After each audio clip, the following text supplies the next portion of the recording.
अस्सलाम वालेकुम अज़ीज़ तलबा, उम्मीद है आप सब खैरियत से होंगे। आपको आपके यूट्यूब चैनल पर खुश आमदीद।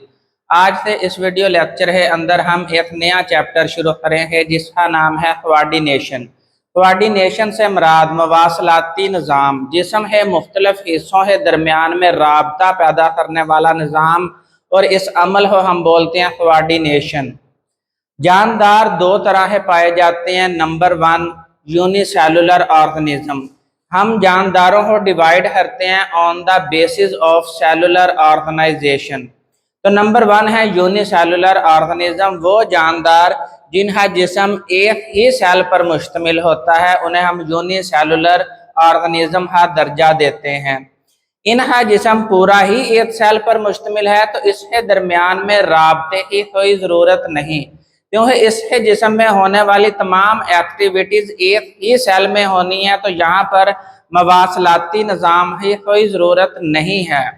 तो यूनिसेलुलर ऑर्गेनिज्म में नो नीड ऑफ कोऑर्डिनेशन। जब है दूसरे नंबर पर जानदार आते हैं मल्टी सेलुलर ऑर्गेनिज्म। वो जानदार जिनका जिस्म एक से ज़ायद सेल्स पर मुश्तमिल होता है, जिस तरह मिलियंस ऑफ सेल, बिलियंस और ट्रिलियंस ऑफ सेल पे मुश्तमिल होता है, तो उन्हें मुख्तलिफ सेल्स के दरमियान में राबता होना ज़रूरी है। तो इसलिए मल्टी सेलुलर ऑर्गेनिज्म के अंदर कोऑर्डिनेशन का अमल पाया जाता है। तो इस तरह मल्टी सेलुलर ऑर्गेनिज्म ने अपने अंदर एक सिस्टम डेवलप किया है जिसे हम नर्वस सिस्टम का नाम देते हैं। इसी तरह मल्टी सेलुलर ऑर्गेनिज्म में स्पेशली एनिमल्स ने नर्वस सिस्टम के साथ साथ एंडोक्राइन सिस्टम भी डेवलप किया है। ये दोनों सिस्टम जो हैं वो जिस्म के मुख्तलिफ हिस्सों के दरमियान में राबता पैदा करने का काम करते हैं। तो यहाँ से एक शॉर्ट क्वेश्चन पूछा जाता है, right the need of coordination in multi cellular organisms. तो नीड है, चूंकि मल्टी सेलुलर ऑर्गेनिज्म का जिस्म बिलियंस ऑफ सेल पर मुश्तमिल होता है, तो इनका आपस में जुड़कर कोऑर्डिनेशन राबते से काम करना जरूरी है अगर उस जानदार ने जिंदा रहना है। तो इसलिए कोऑर्डिनेशन का अमल बहुत लाजमी है। यूनिसेलुलर ऑर्गेनिज्म के अंदर no need of special system. इसके अंदर कोऑर्डिनेशन के लिए कोई खास सिस्टम की ज़रूरत नहीं है, क्योंकि इसका जिस्म एक ही सेल पर मुश्तमिल है। आगे है बैकग्राउंड और इंफॉर्मेशन। कोऑर्डिनेशन के लिए जिस्म के मुख्तलिफ हिस्सों में राबता पैदा करने के लिए जिस्म के अंदर 5 अज्जा का होना ज़रूरी है। ये 5 अज्जा आपस में मिल के काम करते हैं, जिसकी वजह से एक जानदार के अंदर राबते का सिस्टम जो है वो डेवलप होता है और वो एक दूसरे हिस्से के दरमियान में रब्त पैदा होता है। नंबर 1 है स्टिमुलस। स्टिमुलस की डेफिनेशन है एनी चेंज इन इंटरनल और external environment of an organism. एक जानदार को दो माहौल का सामना करना पड़ता है।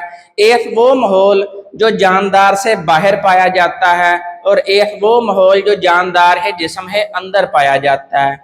अंदर वाले माहौल को इंटरनल एनवायरनमेंट का नाम दिया जाता है और जो जानदार से बाहर है उसे एक्सटर्नल एनवायरनमेंट का दर्जा दिया जाता है। अब जो तब्दीली है वो एक्सटर्नल एनवायरनमेंट में भी आती है और इंटरनल एनवायरनमेंट में भी आती है। तो जानदार ने अपना होमियोस्टेसिस को मेंटेन करने के लिए उस तब्दीली के खिलाफ या फिर उस तब्दीली के साथ जो है वो अपने जिस्म के अंदर भी तब्दीली लानी है। तो इसलिए any change in external and internal environment which initiate the response. जानदार उस तब्दीली के खिलाफ जब रद्दे अमल पैदा करता है तो वो तब्दीली इंटरनल एनवायरनमेंट में हो या फिर एक्सटर्नल एनवायरनमेंट में हो, उसे स्टिमुलस कहा जाता है। मिसाल के तौर पर टच, आपको कोई छूहे तो आपको टच जो है वो फील होती है, तो ये भी एक स्टिमुलस है। बाहर बैरूनी माहौल में अगर सर्दी हो जाए यानी दर्जा हरारत लो हो जाए तो आपको सर्दी महसूस होती है। अगर गर्मियों में बाहर दर्जा हरारत हाई हो जाए तो आपको गर्मी महसूस होती है। सूरज से आने वाली शुआएं लाइट जो है वो भी आपको स्टिमुलस के तौर पर एक्ट करती है, या फिर आपको कोई बुलाए तो आपके कानों में जो आवाज पड़ती है ये भी एक तब्दीली है, स्टिमुलस है। नंबर 2, आपके जिस्म में उस तब्दीली को डिटेक्ट करने के लिए कोई चीज मौजूद होनी चाहिए जो उस तब्दीली को रिसीव करे, मौसूल करे। जानदार के अंदर तब्दीली को मसूल या फिर महसूस 3 लेवल पर किया जाता है। Number 1 cell, number 2 tissue level और नंबर 3 ऑर्गन लेवल। इन 3 लेवल पर रिसेप्टर जो है वो जानदार है अंदर पाए जाते हैं, जो बैरूनी या फिर अंदरूनी माहौल में होने वाली तब्दीलियों को डिटेक्ट करते हैं, ताकि उन तब्दीलियों के अगेंस्ट जो है वो रद्द अमल जानदार में पैदा हो। तो ये रिसीव करते हैं स्टिमुलस। मिसाल के तौर पर ईयर, कान जो है वो एक ऑर्गन है जो कि साउंड को रिसेप्ट करता है, माहौल में आने वाली आवाज को रिसेप्ट करता है, मसूल करता है। नंबर 2 आईज भी एक ऑर्गन है जो कि लाइट स्टिमुलस को रिसेप्ट करता है।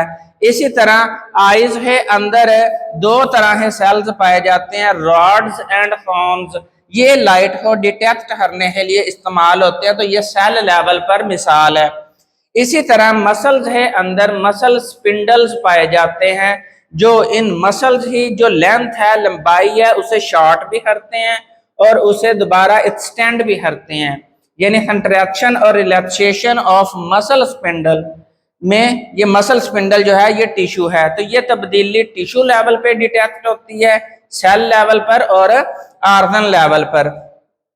अब कुछ सेल्स ऐसे होते हैं जो एक हिस्से से दूसरे हिस्से में मैसेज हो ट्रांसमिट करवाते हैं, मैसेज हो ले जाते हैं। तो नर्वस सिस्टम या फिर कोऑर्डिनेशन है अंदर वो सेल्स जो मैसेज हो एक जगह से दूसरी जगह या फिर जिस्म है एक हिस्से से दूसरे हिस्से में ले जाता है, उन सेल्स को हम कहते हैं न्यूरॉन्स। इसी तरह जिस तरह हमने जब नेफ्रॉन पढ़ा था तो किडनी के अंदर नेफ्रॉन फंक्शनल यूनिट था जो वहां पर पेशाब बनाता था। इसी तरह नर्वस सिस्टम है अंदर जो मैसेज एक जगह से दूसरी जगह पहुंचाया जाता है वो न्यूरॉन्स सेल्स होते हैं। अब जो रिसेप्टर ऑर्गन्स होते हैं उनके अंदर एक न्यूरॉन्स होते हैं जिन्हें हम नाम देते हैं सेंसरी न्यूरॉन्स। ये सेंसरी न्यूरॉन जो हैं वो रिसेप्टर से उस स्टिमुलस को रिसीव करते हैं, मसूल करते हैं, और वो सेंसरी इंफॉर्मेशन जो तब्दीली आई होती है उसे लेकर कोऑर्डिनेटर के पास जाते हैं।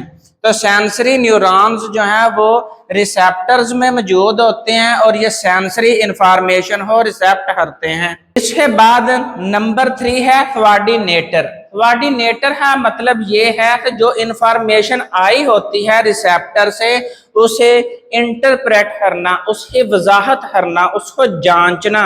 जांच है फिर जिस्म है अंदर उस तब्दीली के खिलाफ रद्द अमल पैदा करवाना। तो receive sensory information in the form of nerve impulse. अब यहाँ पर एक लफ्ज आया है नर्व इम्पल्स।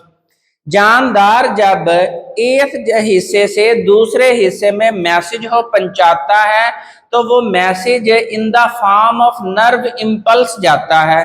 अब ये नर्व इम्पल्स होती है exchange of ions in the neuron. वो जो न्यूरॉन सेल्स है उसमें आयंस की कंसंट्रेशन चेंज होती रहती है, तब्दील होती रहती है, जिसकी वजह से वो मैसेज एक हिस्से से दूसरे हिस्से में जाता है।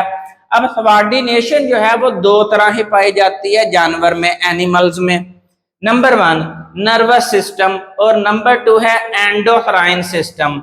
अब इन दोनों के अंदर डिफरेंस ये है कि नर्वस सिस्टम जो होता है ये तेजी से रद्द अमल पैदा करता है, फास्ट है, 2 हिस्सों के दरमियान में जल्दी से राबता पैदा करवाता है। जब है एंडोक्राइन सिस्टम जो है ये आहिस्ता आहिस्ता रद्द अमल पैदा करवाता है। नर्वस कोऑर्डिनेशन न्यूरॉन्स के जरिए से होती है, एंडोक्राइन सिस्टम जो है वो हार्मोन्स के जरिए से काम करता है। नर्वस सिस्टम है अंदर न्यूरॉन्स 3 इकसाम के होते हैं, एंडोफ्राइन में मुख्तलिफ एंडोफ्राइन ग्लैंड से हार्मोन्स पैदा होते हैं जो कि आगे मजीद मुख्तलिफ इकसाम है होते हैं। तो नर्वस सिस्टम में कोऑर्डिनेटर का काम दो चीजें परफॉर्म करती हैं, ब्रेन और स्पाइनल कॉर्ड। इसके अलावा एंडोक्राइन सिस्टम है, अंदर एंडोक्राइन ग्लैंड्स मौजूद होते हैं जो कि हार्मोन्स के जरिए से जिस्म है मुख्तलिफ हिस्सों में राबता पैदा करते हैं। Number 4 effector. जब कोऑर्डिनेटर वो तमाम मैसेज हो इंटरप्रेट कर लेता है, वजाहत कर लेता है, तो ब्रेन यानी कोऑर्डिनेटर है अंदर इंटर न्यूरॉन्स पाए जाते हैं। जिस तरह रिसेप्टर में सेंसरी न्यूरॉन थे, कोऑर्डिनेटर में इंटर न्यूरॉन्स पाए जाते हैं। ये आगे हम नेक्स्ट लेक्चर में टाइप्स ऑफ न्यूरॉन जो है वो डिटेल से पढ़े हैं। उसके बाद इफेक्टर जो है, जब कोऑर्डिनेटर मैसेज ही वजाहत कर लेता है तो ये मोटर न्यूरॉन्स के जरिए से नर्व इम्पल्स यानी कि रिस्पांस जो है वो इफेक्टर है पास भेजता है। इफेक्टर ही डेफिनेशन है part of body which receive coordinators message, यानी ब्रेन ने जो वापस रद्द अमल भेजा है in the form of nerve impulse, ये उसे रिसीव करता है and produce response. Nervous system है में जो इफेक्टर्स पाए जाते हैं उनमें मसल्स हैं और ग्लैंड्स हैं। मसल मिसाल है तौर पर आपका हाथ किसी गर्म चीज से टच हुआ है तो आप वो हाथ फौरन पीछे हटा ले हैं, क्यों? ये एक रद्द अमल है गर्म। जैसे ही आपने चीज छुई तो आप है यहाँ से सेंसरी न्यूरॉन ने सेंसरी इंफॉर्मेशन ली, न्यूरॉन्स के जरिए ब्रेन में मैसेज चला गया, अब वहां पर इंटरप्रेट हुआ, इंटरप्रेट होने के बाद मोटर न्यूरॉन्स के बाद इन्हीं मसल के पास ये मैसेज वापस आएगा और ये मसल जो है वो कंट्रैक्ट हर है पीछे हो जाए। इस तरह मसल और ग्लैंड्स जो हैं वो नर्वस सिस्टम में इफेक्टर का काम करते हैं।